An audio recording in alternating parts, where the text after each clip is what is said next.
ಮೇಣಬತ್ತಿಯ ರೀತಿ ಹಿರಿಯ ಗುರುವಿನ ಬದುಕು. ಮೇಣಬತ್ತಿಯ ರೀತಿ ಹಿರಿಯ ಗುರುವಿನ ಬದುಕು.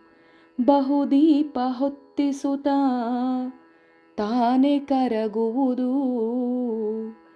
ಒಂದರಿಂದೊಂದುದಿಸಿ ಕೊನೆಯಲ್ಲ ಆ ಬದುಕು. ಒಂದರಿಂದೊಂದುದಿಸಿ ಕೊನೆಯಲ್ಲ ಆ ಬದುಕು. ಕೊಡುವಿಕೆಯೇ ಗುರುತನವೋ ಮುದ್ದು ರಾಮ. ಕೊಡುವಿಕೆಯೇ ಗುರುತನವೋ ಮುದ್ದು ರಾಮ. ಮೇಣಬತ್ತಿಯ ರೀತಿ ಹಿರಿಯ ಗುರುವಿನ ಬದುಕು.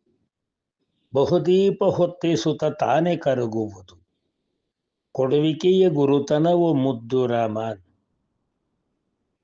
ಜನಜನಿತವಾಗಿರ್ತಕ್ಕಂತಹ ಒಂದು ಮೇಣದ ಬತ್ತಿಯನ್ನ ಪದಪ್ರಯೋಗದೊಂದಿಗೆ ಒಂದು ಕವಿತೆಯಲ್ಲಿ ಪ್ರಯೋಗಿಸಿರುವ ಸಾಲು ಅಂತ ಹೇಳಿದರೆ ಕನ್ನಡ ಸಾಹಿತ್ಯದಲ್ಲಿ ಎಷ್ಟು ಸೊಗಸಾಗಿದೆ ಅಂತ ಹೇಳಿದರೆ, ನಾವು ಆಡುವ ಮಾತುಗಳು ಎಲ್ಲಿಂದ ಬರುತ್ತೆ, ನಾವು ಹೇಗೆ ಮಾತಾಡ್ತಿದ್ದೀವಿ, ಮಾತು ಅಂದರೆ ಏನು ಅನ್ನುವುದರ ಮೂಲಕ ಅದು ತಿಳಿಸುತ್ತೆ.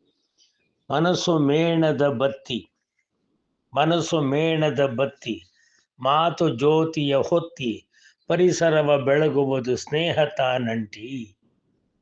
ಒಂದು ಮೇಣದ ಬತ್ತಿ ತಾನು ಕರಗುತ್ತಾ ಮತ್ತೊಂದು ದೀಪವನ್ನು ಉರಿಸುತ್ತಾ ಇನ್ನೊಬ್ಬರಿಗಾಗಿ ಬೆಳಕನ್ನು ಕೊಟ್ಟು ತಾನು ತನ್ನ ಸ್ವರೂಪವನ್ನು ಕಳೆದುಕೊಳ್ಳುತ್ತಾ ಎಲ್ಲರಲ್ಲೂ ಮೃದುತ್ವವನ್ನು ಲೇಪಿಸುತ್ತಾ ನಾವು ಯಾರು ಶಾಶ್ವತವಲ್ಲ ಅನ್ನುವುದನ್ನು ಕಟ್ಟಕಡೆಗೆ ನಿರ್ವಾಣತೆಯ ಮೂಲಕ ತನ್ನ ರೂಪವೇ ಇಲ್ಲದಂತೆ ಬೆಳಕು ಕೊಟ್ಟ ಆ ಮೇಣದ ಬತ್ತಿ ಕಣ್ಣ ಮುಂದೆ ತಾನು ಕರಗಿ ಹೋಗುವ ಹಾಗೆ ನಾವು ಈ ಸಮಾಜದಲ್ಲಿ ಮತ್ತೊಬ್ಬರ, ಇನ್ನೊಬ್ಬರ, ಸಮಾಜದ, ಸಂಸ್ಕೃತಿಯ, ದೇಶದ ಏಳ್ಗೆಗೆ ಹಾಗೆ ಬೆಳಕು ಕೊಟ್ಟು ಕರಗಿ ಹೋಗಬೇಕು ಅನ್ನುವಂತಹ ಮುದ್ದುರಾಮನ ಪದ್ಯದ ಈ ಮಾತು ನೆನಪಿಟ್ಟುಕೊಳ್ಳುತ್ತಲೇ ಇರಬೇಕು.